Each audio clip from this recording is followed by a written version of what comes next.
I was kicked out of the house on Thanksgiving Eve. On the way, I found a stranded family. I towed their car for free. The man shook my hand. But when we arrived at his house, I froze in shock, realizing he was a millionaire. He gave me an invitation that still makes me shiver. I'm glad to have you here. Follow my story until the end and comment the city you're watching from, so I can see how far my story has reached. My name is Boyd, and I'm 62 years old.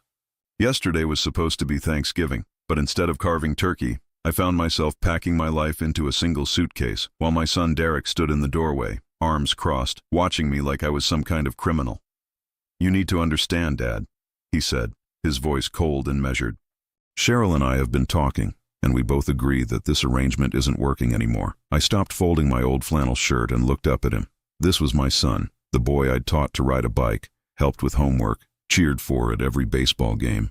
The man standing before me now was a stranger wearing Derek's face. "What arrangement?" I asked, though my stomach was already sinking. I knew what was coming. Cheryl appeared behind him, her perfectly manicured fingers resting on his shoulder like she was claiming territory. She'd been working on this moment for months. I could see it in her eyes. The way she'd started making little comments about the electric bill, about groceries, about how cramped the house felt with 3 adults. "The arrangement where you live here rent-free while we pay for everything," she said, her voice dripping with false sweetness. "Derek and I are trying to start our own family, and we need space. We need privacy." I'd been living in their house for 8 months, ever since I'd lost my job at the hardware store. At 62, nobody wanted to hire an old man whose back ached and whose hands shook just a little when he was tired.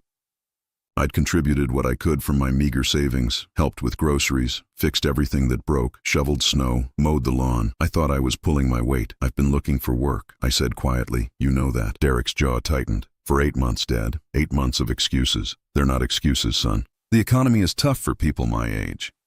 "The economy is tough for everyone," Cheryl snapped. "But the rest of us don't have the luxury of giving up." The words hit me like a physical blow. Giving up. I'd worked construction for 37 years, breaking my back to provide for Derek after his mother left us when he was 12. I'd sacrificed vacations, new clothes, my own dreams so he could have what he needed. And now, in my moment of need, I was accused of giving up. "I see," I said, my voice barely above a whisper. Derek shifted uncomfortably. For a moment, just a moment, I saw a flicker of the boy I'd raised. But Cheryl squeezed his shoulder, and whatever softness had appeared vanished instantly. "We've already cleared out the guest room," she said. "Your things are packed." They'd gone through my belongings while I was out applying for jobs. The violation felt worse than the eviction itself. I walked to the guest room and found my entire life reduced to 1 suitcase and 2 cardboard boxes. 43 years of marriage to Derek's mother, 23 years of raising him alone, 62 years of living, all of it deemed worthy of 3 containers. I picked up the suitcase. It was heavier than I expected. Not because of what was in it, but because of what it represented, the end of everything I thought I knew about family. "Where am I supposed to go?" I asked. "You'll figure it out," Derek said, but he couldn't look me in the eye. "You always do." "No," I wanted to say. "I don't always figure it out. I'm tired. I'm scared. And I have nowhere to go." But pride is sometimes all a man has left, so I nodded and walked toward the door. The November air bit through my thin jacket as I loaded my belongings into my 18-year-old pickup truck. The engine coughed and wheezed before finally turning over. I sat there for a moment, looking back at the house where I'd lived for the past 8 months, the house where I'd helped Derek make mortgage payments when he first bought it, the house where I'd painted the nursery for the grandchildren I'd never have. Through the window, I could see Derek and Cheryl watching me. They weren't sad. They weren't conflicted. They looked relieved. I put the truck in drive and pulled away from the curb. In my rearview mirror, I watched them close the door and turn off the porch light. The symbolism wasn't lost on me. The roads were nearly empty as I drove aimlessly through neighborhoods decorated with warm, golden lights.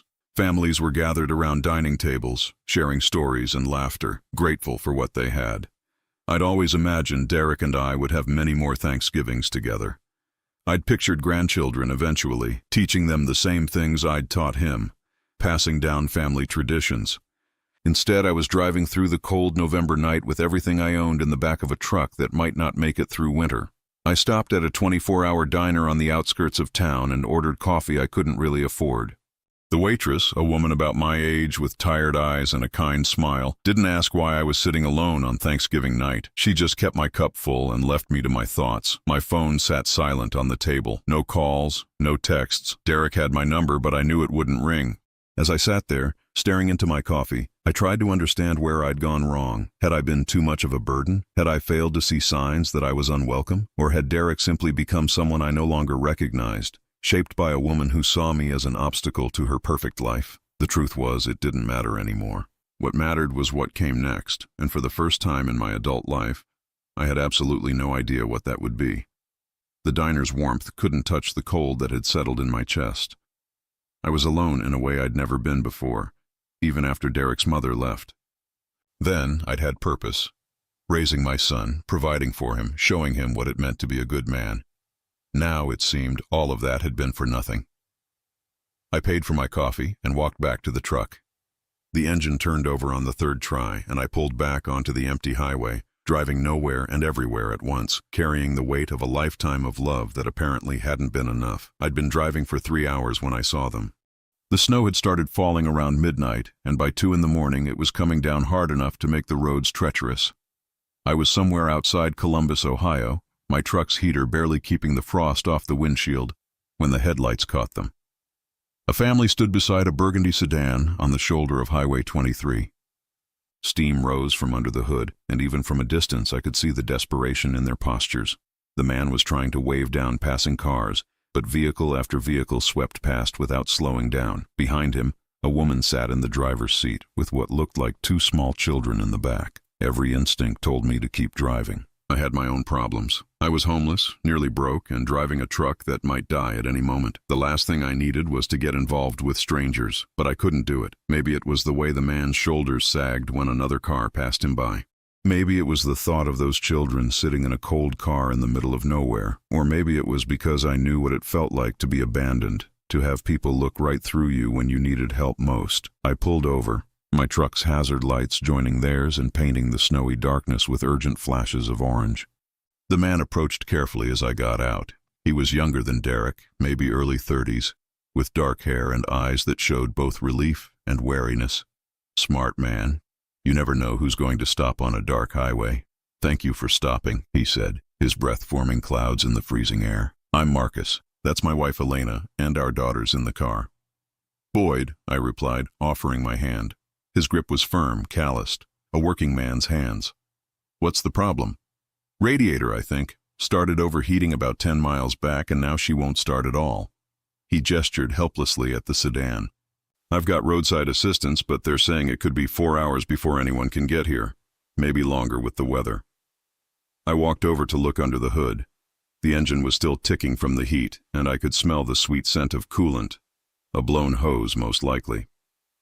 In this cold, with children in the car, 4 hours could be dangerous. "Where are you headed?" I asked. "Home, about 60 miles north of here, outside Delaware." He ran a hand through his hair. "I know it's a lot to ask, but do you think? Could you possibly give us a tow? I'll pay whatever you think is fair." I studied his face in the dim light. There was something genuine about him, something that reminded me of myself at that age when Derek was small, and every decision felt crucial. This man was trying to get his family home safely, the same way I'd always tried to get Derek home safely. "I don't have professional towing equipment," I said. "Just some heavy-duty straps in the truck. It's not ideal, but if you're willing to risk it." Relief flooded his features. "Yes, absolutely. How much do you want?" I thought about my dwindling bank account, the $73 in my wallet, the fact that I didn't know where I'd be sleeping tomorrow night. A tow job like this could easily run $200, maybe more. "Don't worry about it," I heard myself say. Marcus blinked. "I'm sorry. No charge. Let's just get your family home." He stared at me like I'd spoken a foreign language. "Sir, I can't let you do this for free. You're already going out of your way." I said, "Don't worry about it." I was already walking back to my truck to get the tow straps. "Help me hook this up." The process took about 20 minutes. The sedan was heavier than my old truck preferred, but the straps held and the connection was solid. Marcus insisted on riding in the sedan to steer and brake, while Elena and the 2 little girls, twins, maybe 7 or 8 years old, climbed into my truck's cab.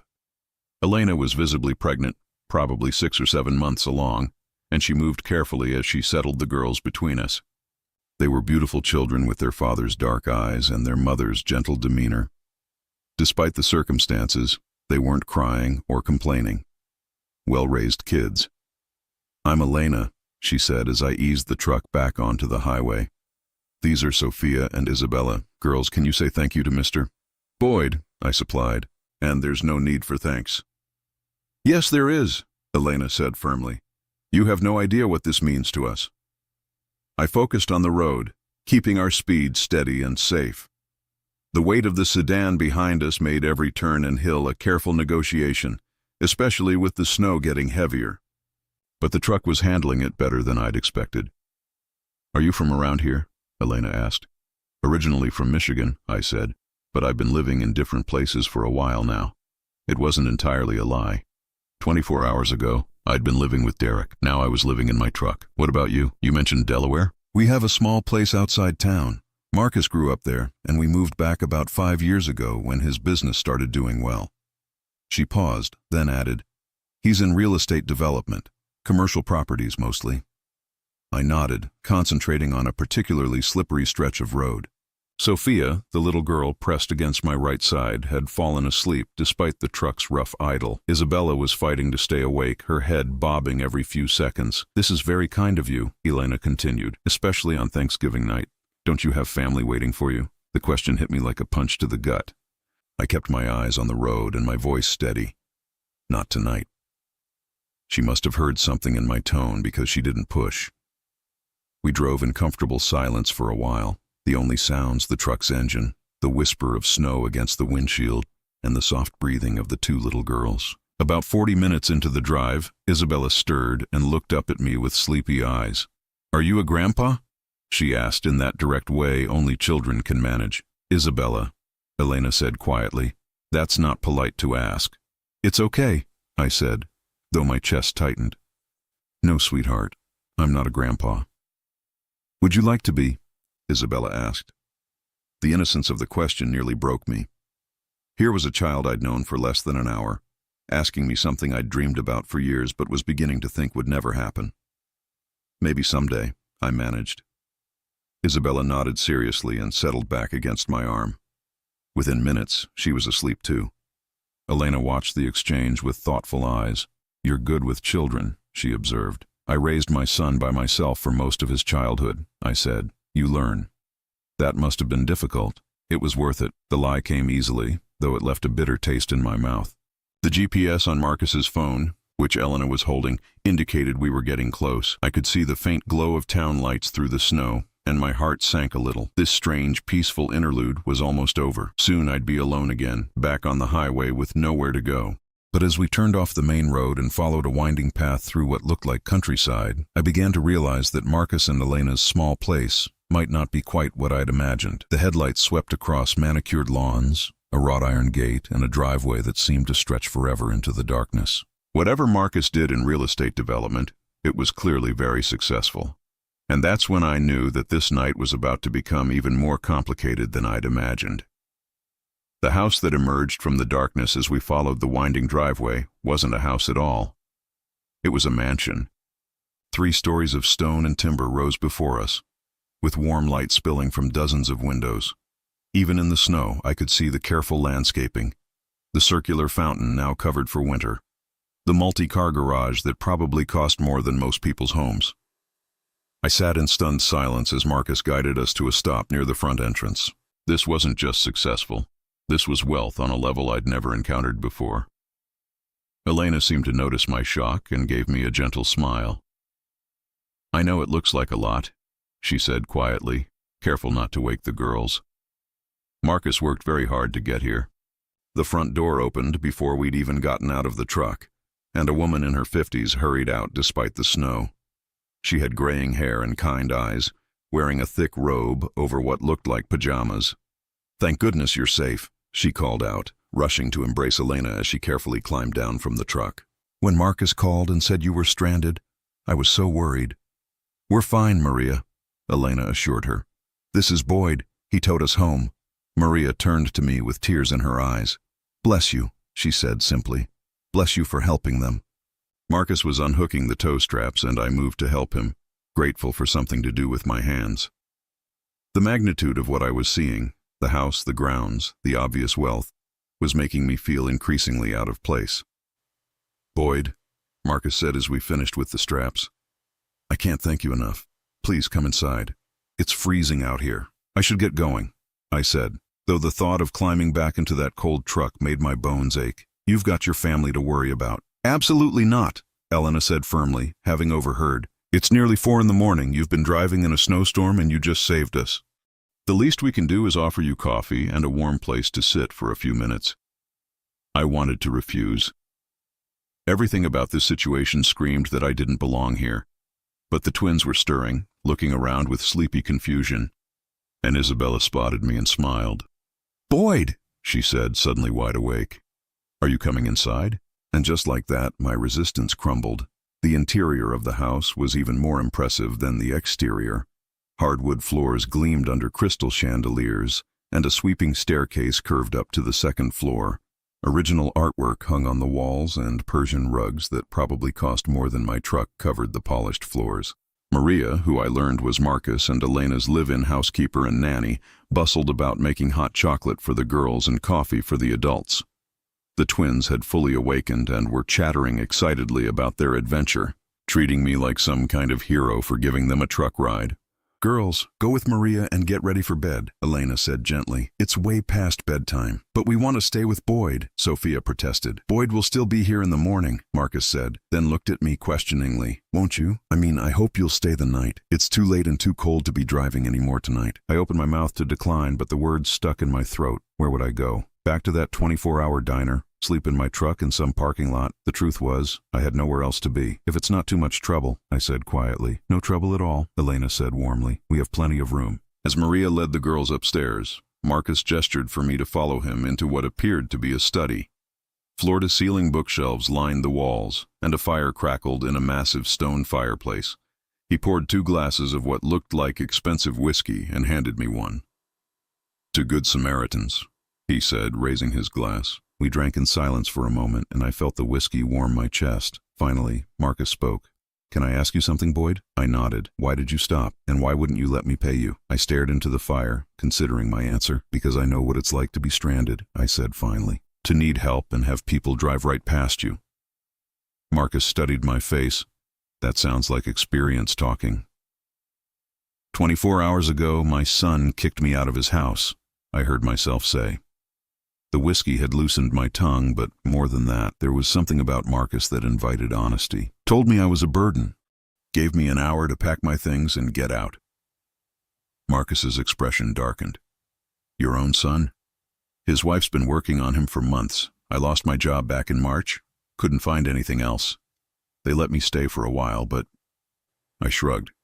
I guess charity has its limits, even from family. "How old are you?" 62.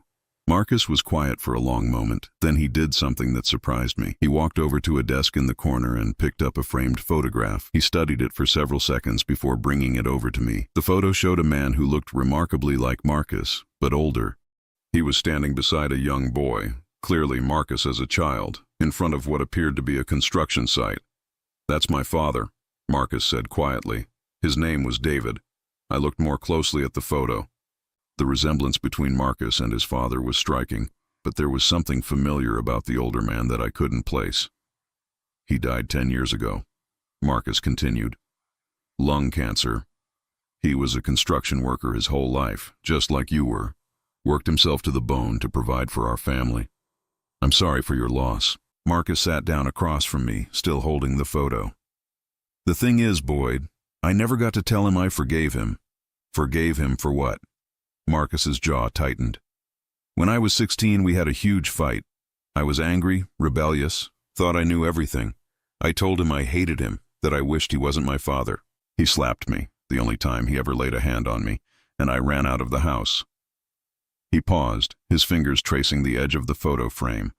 "My mother took his side, said I was ungrateful, that I needed to apologize, but I was too proud, too stubborn.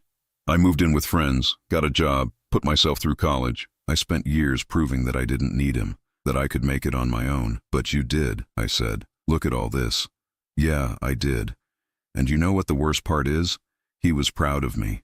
When I started making money, when I bought this house, when Elena and I got married, he never stopped loving me, never stopped hoping we'd reconcile. My mother would call and tell me how much he missed me, how he'd drive by my office building sometimes just to see if he could catch a glimpse of me. The pain in Marcus's voice was raw, immediate. I could see where this story was heading. By the time I was ready to swallow my pride and reach out to him, it was too late. He'd been diagnosed and he only had a few weeks left. I went to see him in the hospital, but he was so weak, so medicated. I don't even know if he understood what I was trying to say. Marcus looked up at me and I saw tears in his eyes. I've lived with that regret every single day for the past 10 years. The knowledge that I let pride and anger cost me years with a man who loved me unconditionally. I felt something cold settle in my stomach. Marcus, why are you telling me this? He leaned forward, his gaze intense. Because when I saw you tonight, standing there in the snow helping a stranger's family, asking for nothing in return, you reminded me of him. And when you told me about your son, about what he did to you, Marcus shook his head. I see a second chance. A second chance for what? Marcus stood up and walked back to the fireplace. Boyd, I want to make you an offer, but I need you to hear me out completely before you say anything.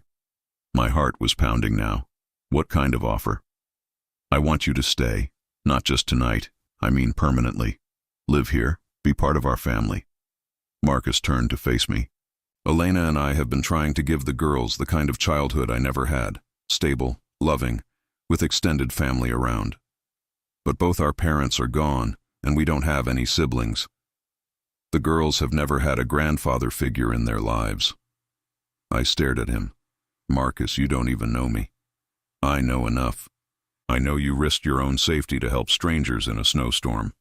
I know you wouldn't take money from a man who obviously needed to get his pregnant wife and children home safely. I know you raised a son by yourself and did your best to be a good father, even if he can't see that now.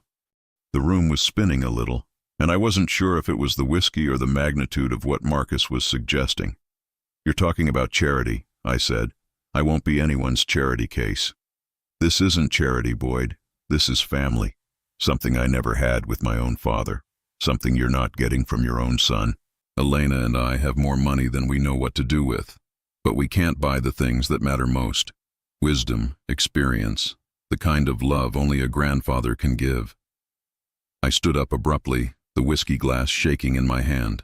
This was too much, too fast, too good to be true. I need some air, I said. Marcus nodded. The guest room is upstairs. Second door on the right. Think about it, Boyd.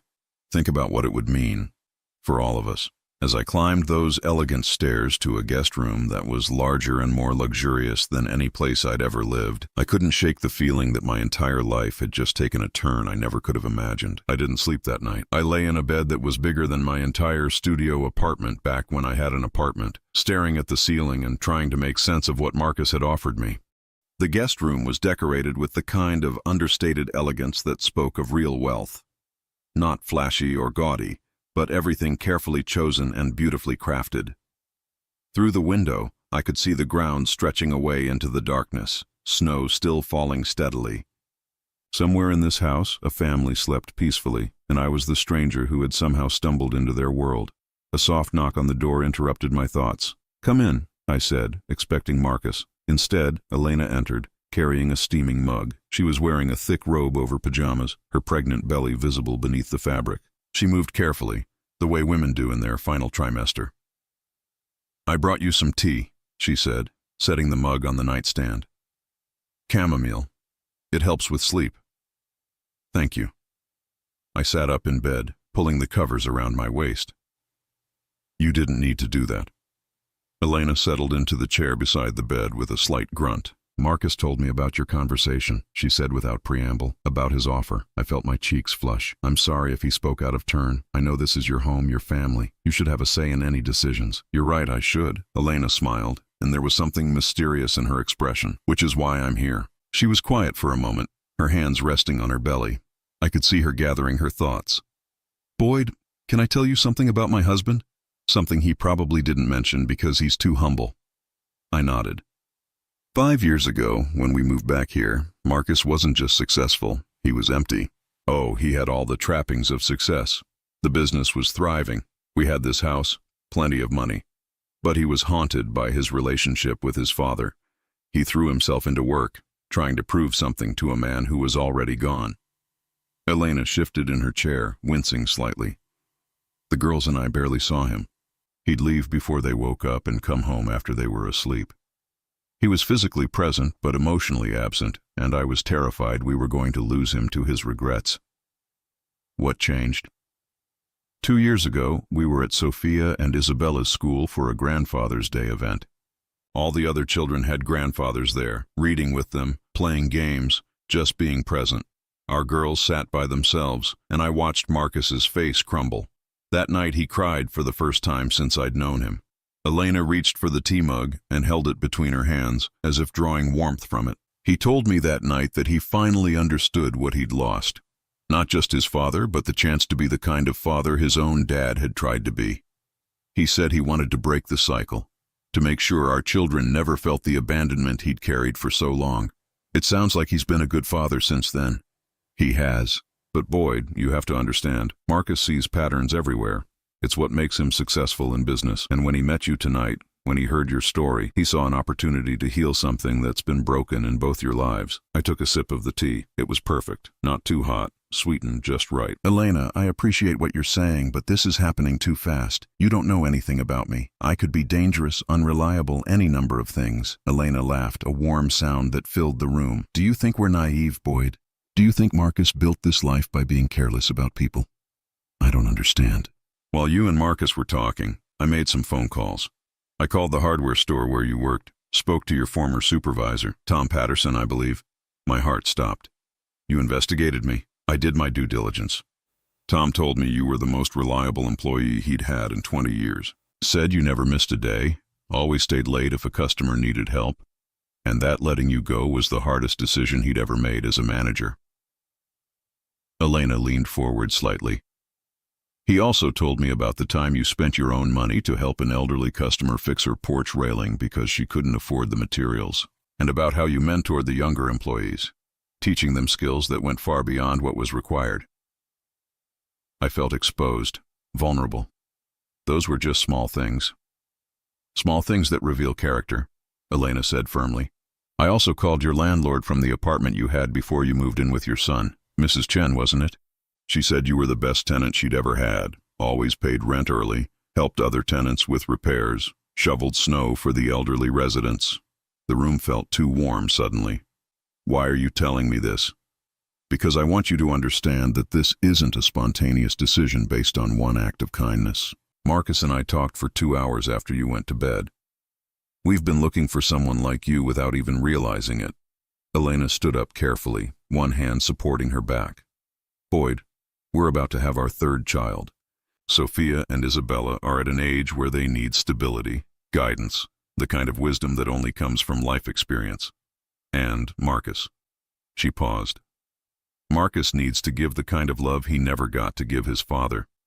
What about what I need? I asked quietly. Elena smiled. What do you need, Boyd? The question hit me like a physical blow. What did I need?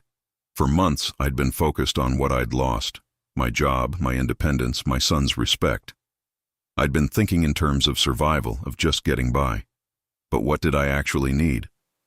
I need to matter to someone, I heard myself say. I need to feel like my life has purpose. And what would give you that purpose? I thought about the twins falling asleep against me in the truck. The way Isabella had asked if I wanted to be a grandfather. Sophia's smile when she saw me this morning. I thought about Marcus's pain over his lost father, Elena's quiet strength as she managed a household and prepared for another child. Being needed, I said finally. Not as charity, but as family.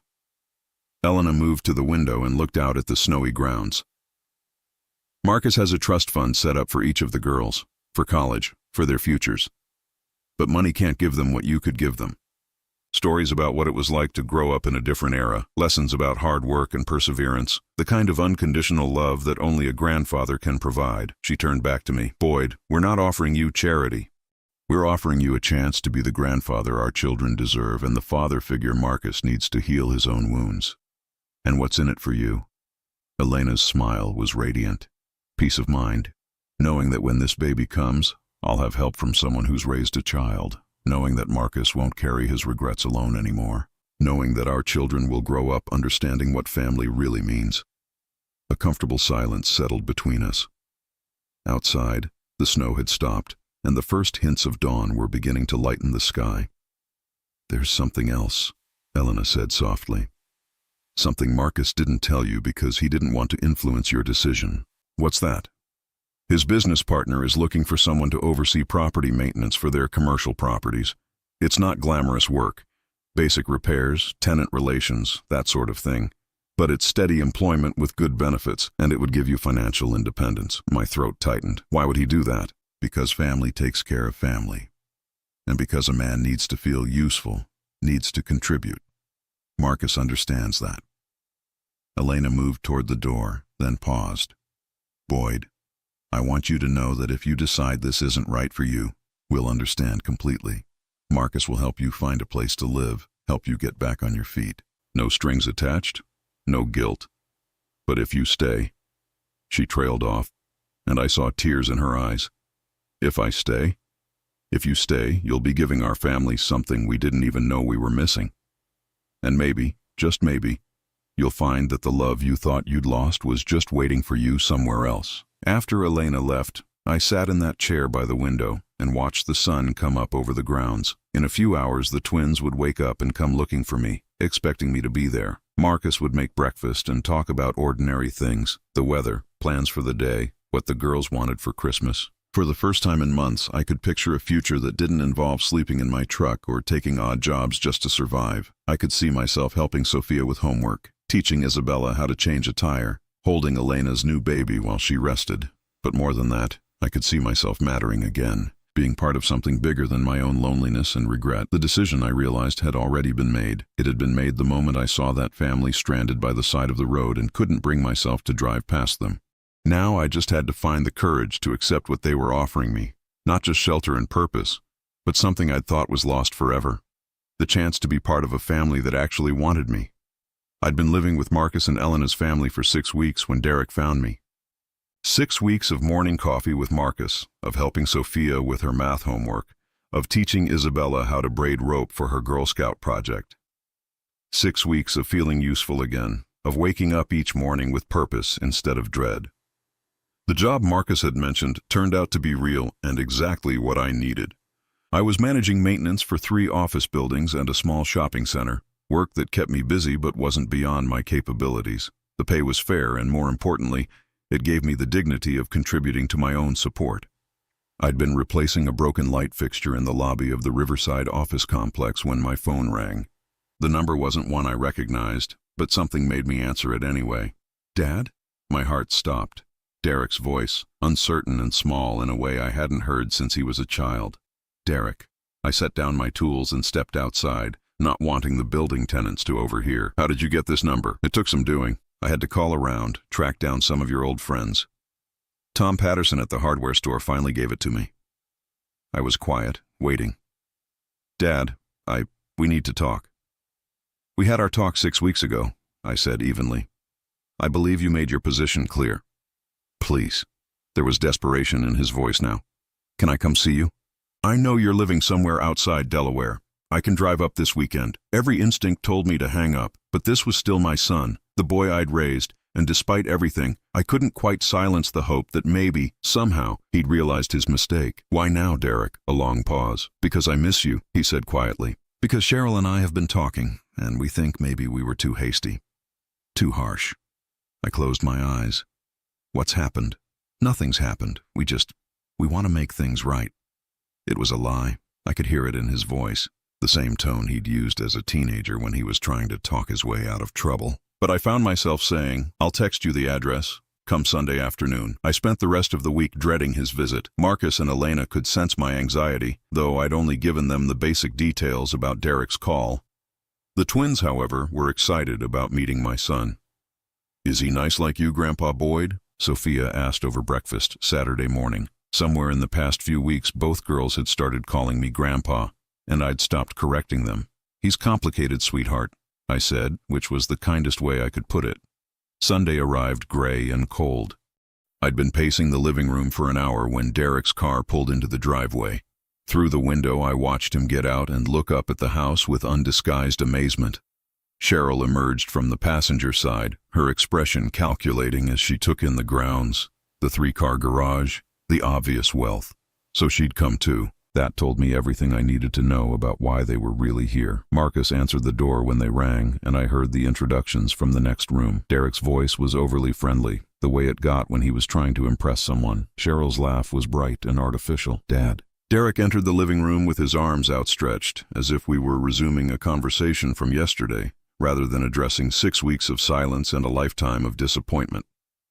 I didn't move from my position by the fireplace. Derek, Cheryl. Derek's arms dropped when it became clear I wasn't going to embrace him. Cheryl hung back, her eyes taking inventory of every expensive item in the room. This is someplace, Derek said, trying to fill the awkward silence. Your friend must do very well for himself. Marcus and Elena have been very kind to me. I'm sure they have. There was an edge to Derek's voice now, the first crack in his friendly facade. Must be nice, having wealthy friends. Marcus appeared in the doorway. Boyd, would you like me to give you some privacy? Stay, I said firmly. Derek, Cheryl, this is Marcus Chen. Marcus, my son Derek, and his wife Cheryl. Marcus shook their hands politely, but I could see him assessing them, reading the undercurrents in the room with the same skill that had made him successful in business. Beautiful home, Cheryl gushed. You must work very hard to afford a place like this. We've been fortunate, Marcus replied diplomatically. Derek cleared his throat. Dad, could we talk? Privately? I looked at Marcus, who nodded and withdrew, but I noticed he didn't go far. I could see his shadow in the hallway. So, Derek said once we were alone, this is what you've been up to, living in luxury while your family worries about you. Your family? I asked quietly. 6 weeks ago, you made it very clear I wasn't part of your family anymore. Cheryl stepped forward. Boyd, we were all upset that night. Tensions were high. You can't really think we meant all those things we said. Which things? That I was a burden? That I was freeloading? That you needed me out of your house? Derek had the grace to look ashamed, but only for a moment. We were under a lot of stress. The mortgage payment had gone up. My hours at work were cut. We said things we didn't mean. Your hours were cut? The company downsized. I'm only working part-time now. Derek's voice grew smaller. We're actually behind on the mortgage. The bank is threatening foreclosure. And there it was. The real reason for this visit. I see, I said. And you thought you'd come here and what? Ask your wealthy friends for help? Not ask, Cheryl said quickly. We just thought that maybe if you put in a good word. You want me to ask Marcus for money? Not for us, Derek said.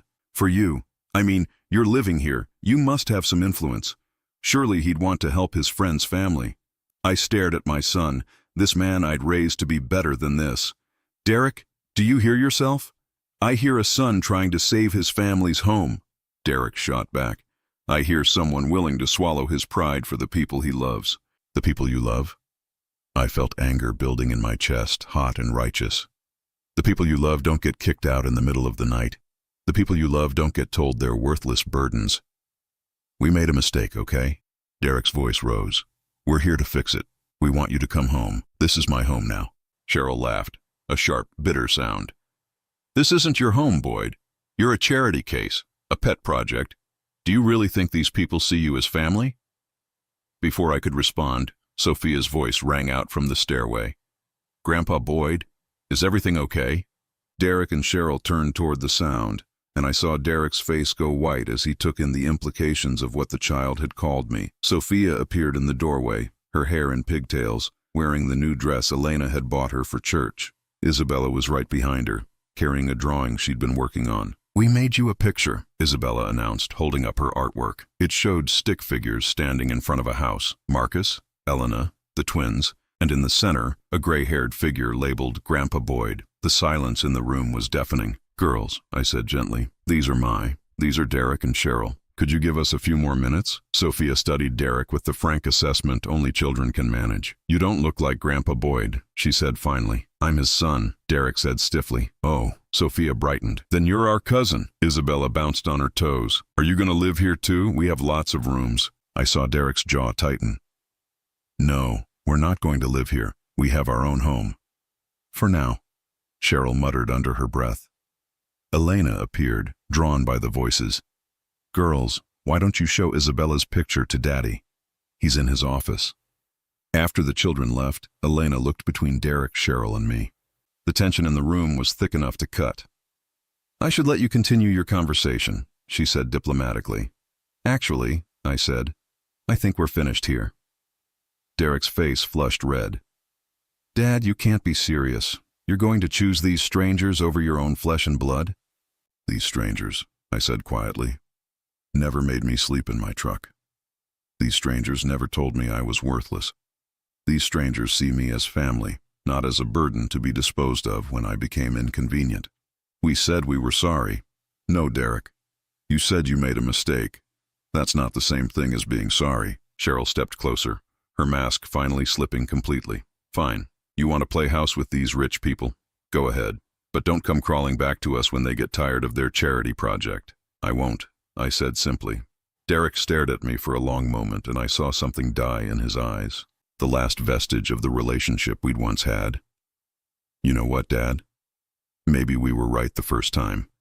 Maybe you are just a selfish old man who thinks the world owes him something." Each word was designed to cut, to hurt. 6 weeks ago, they would have destroyed me. But now, with Elena watching protectively from the doorway and the sound of the twins' laughter drifting from Marcus's office, Derek's words felt hollow, powerless. "Maybe I am," I said. "But I'd rather be a selfish old man who's loved than a bitter young man who threw away the best thing he had." Derek's hands clenched into fists. For a moment I thought he might actually hit me. Instead, he turned on his heel and headed for the door. "Don't ever contact us again," he said over his shoulder. "I won't," I replied. As their car pulled out of the driveway, Elena came to stand beside me at the window. "Are you okay?" she asked softly. I watched until Derek's car disappeared around the bend, carrying my son away from my life forever. I felt many things: sadness, regret, even a strange kind of relief. But for the first time since that night 6 weeks ago, I didn't feel lost. "Yeah," I said, surprised to realize it was true. "I think I am." 2 years later, I'm standing in the nursery that Elena and I designed together, holding my 3-month-old grandson, Michael, while he sleeps peacefully in my arms. Through the window, I can see Sophia and Isabella playing in the snow-covered yard, building what they insist is a snowman but looks more like a lumpy snow creature with stick arms and a carrot nose. The girls are 9 now, full of energy and questions and the kind of fearless curiosity that makes every day an adventure. They call me Grandpa Boyd without any hesitation, and I've stopped thinking of myself as anything other than their grandfather. Blood doesn't make family. Love does. And this house is filled with more love than I ever dreamed possible. Marcus appears in the doorway wearing the kind of satisfied smile that's become his default expression over the past 2 years. Fatherhood suits him, but more than that, having his own father figure has healed something in him that I'm not sure he even knew was broken. "How's he doing?" Marcus asks quietly, nodding toward the baby. "Perfect," I say, adjusting the blanket around Michael's tiny form. Just like his sisters were at this age. Elena's taking a nap, doctor's orders. Marcus comes to stand beside me at the window. The girls are going to freeze out there if they don't come in soon. They're having too much fun to feel the cold. We stand in comfortable silence, watching the girls play. This is what contentment feels like, I've learned. Not the desperate happiness that comes from getting something you want, but the deep, steady peace that comes from being exactly where you belong.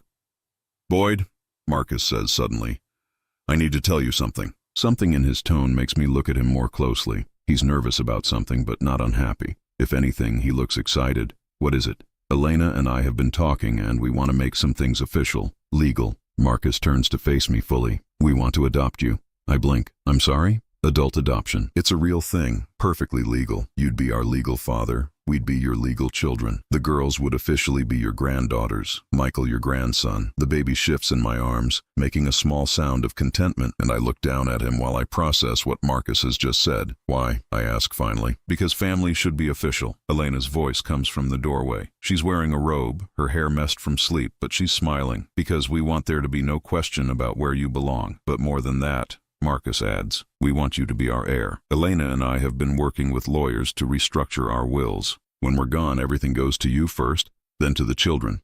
We want you to be the patriarch of this family, officially and legally. I sink into the rocking chair beside the crib, still holding Michael. This is too much to process. You don't need to do that, I say quietly. I already feel like part of the family. We know, Elena says, coming to sit on the arm of the chair. But we want it in writing. We want it legal. And Boyd. She pauses, her voice becoming emotional. We want to take your name. What? The Chen Boyd family, Marcus says with a grin. It has a nice ring to it, don't you think? I stare at them both, these two remarkable people who pulled me from the lowest point of my life and gave me purpose again. I don't know what to say. Say yes, Sophia calls from the doorway. She and Isabella are standing there, snow-covered and red-cheeked from the cold. We already picked out what to call you at the ceremony. What ceremony? The family ceremony, Isabella explains, as if it's obvious. When you officially become our legal grandpa, we're going to call you Patriarch Boyd, like in the history books.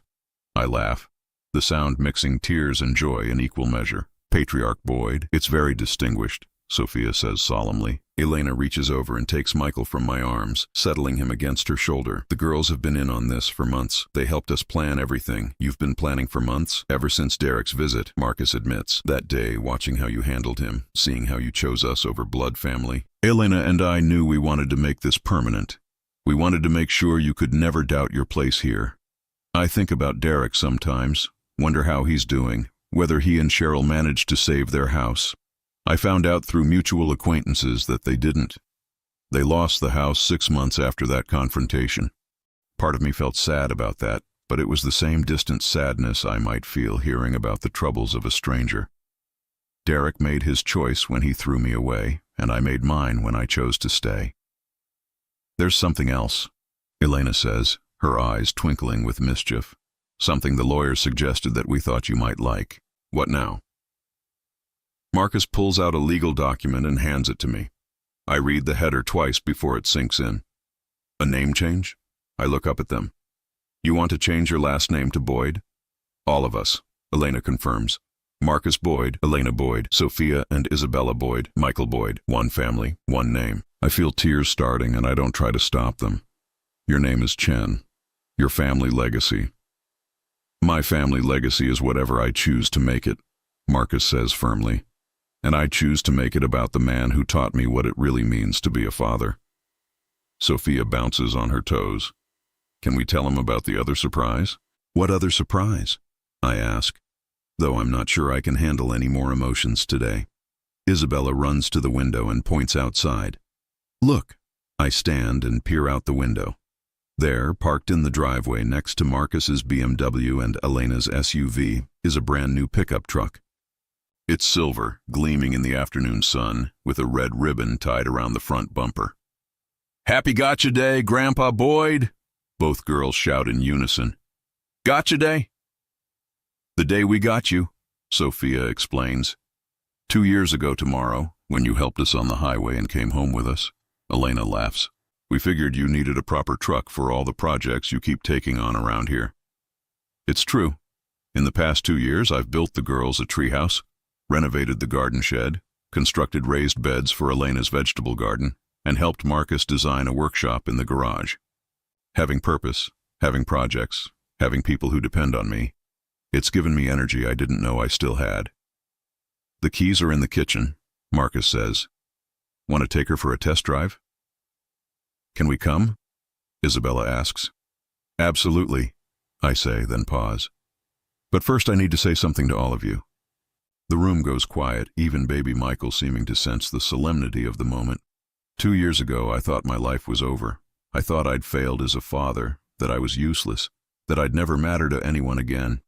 I look at each of their faces, Marcus with his kind eyes, Elena with her gentle strength, the twins with their boundless love and energy, baby Michael sleeping peacefully in his mother's arms. You saved me, I continue, not just from being homeless or broke or alone. You saved me from disappearing entirely. You gave me back my purpose, my identity, my reason for getting up every morning. Boyd, Elena starts, but I hold up a hand. Let me finish. I need to say this. I take a deep breath. I've learned that family isn't about who shares your blood, or your last name, or your genes. Family is about who shows up, who stays, who sees value in you when you can't see it in yourself. I look at Marcus. You saw something in a broken-down old man stranded on a highway, something worth saving. You gave me not just a home, but a place in your family. I turned to Elena. You trusted me with your children, made me feel needed and useful when I thought those days were behind me forever. Finally, I kneeled down to the twins' level. And you two showed me what it means to be loved unconditionally, no questions asked, no conditions attached. Sophia throws her arms around my neck. Does that mean yes to the adoption? I hug her tight, then reach for Isabella too. That means yes to everything. The adoption, the name change, the ceremony, all of it. Even to Patriarch Boyd? Isabella asks solemnly, especially to Patriarch Boyd. The next hour is a whirlwind of activity. We pile into the new truck, Marcus in the passenger seat, Elena in the back with the baby, the twins squeezed between us, all talking at once about the truck's features and where we should drive first and whether the radio gets the country music station I like. As we drive through the countryside around Delaware, past farms and forests and the little towns that dot the landscape, I think about the night 2 years ago when I pulled over to help a stranded family. I thought I was just doing a good deed for strangers. I had no idea I was driving toward the life I was meant to live. We stop at a diner for hot chocolate, and I watch Marcus help the girls out of the truck, Elena adjusting Michael's blanket against the cold, all of us moving together like we've been a family forever. Because that's what we are now. Forever family, chosen family, real family in every way that matters. Later that evening, after the girls are in bed and Elena is nursing the baby, and Marcus is in his office catching up on emails, I sit on the back porch, despite the December cold, looking out over the grounds of the place I now call home. My phone sits silent on the table beside me. There are no missed calls from Derek, no texts from Cheryl. That chapter of my life is closed, and I'm okay with that. I learned something important. You can't force people to love you, and you shouldn't waste your life trying to earn affection from those who've decided you're not worthy of it. But you can open your heart to the people who see your value, who choose you, who make space for you in their lives. And sometimes, if you're very lucky, those people become more than friends or benefactors or temporary shelter. They become family. The back door opens and Marcus appears with 2 steaming mugs of coffee. Thought you might be cold out here, he says, settling into the chair beside me. Just thinking, I say, accepting the mug gratefully. About what? I look across the yard toward the workshop we built together. The treehouse that bears both our craftsmanship, the garden that will bloom again come spring because Elena and I planned it that way. About how strange life is, I say finally. 2 years ago, if someone had told me I'd be sitting here as part of your family, planning to officially become your father and the girl's grandfather, I'd have thought they were crazy. Marcus sips his coffee and nods. I know what you mean. If someone had told me that helping a stranger on the highway would heal something in me I didn't even know was broken, I wouldn't have believed them either. We sit in comfortable silence, father and son in every way that matters, watching the stars appear in the clear winter sky. Marcus, I say eventually, thank you. For what? For seeing me, for choosing me, for giving me a second chance at being the man I was meant to be. Marcus reaches over and claps me on the shoulder. Thank you for stopping that night. Thank you for being the father I needed and the grandfather my children deserve. Inside the house, I can hear Elena humming a lullaby to Michael, the soft sound drifting through the windows. Tomorrow the girls will wake up and demand pancakes, and we'll plan our day around their activities and needs. Elena will have another doctor's appointment, and I'll drive her because Marcus has a conference call he can't miss. This weekend, we'll start planning Sophia's 10th birthday party and Isabella's science fair project. These are the small, ordinary moments that make up a life. They're not dramatic or earth-shaking, but they're precious beyond measure because they're shared with people who love you and whom you love in return. As we head inside, Marcus's phone buzzes with a text. He glances at it and shows me the screen. It's from the lawyer handling our adoption paperwork. Everything looks good. Court date set for January 15th. Congratulations to the Boyd family. The Boyd family. It has a beautiful sound to it. In 3 weeks, it will be official. But sitting here tonight, surrounded by the warmth and love of the people who chose me, I realize it's been true for a long time already. I'm home. Finally, completely, permanently home. Now I'm curious about you who listened to my story.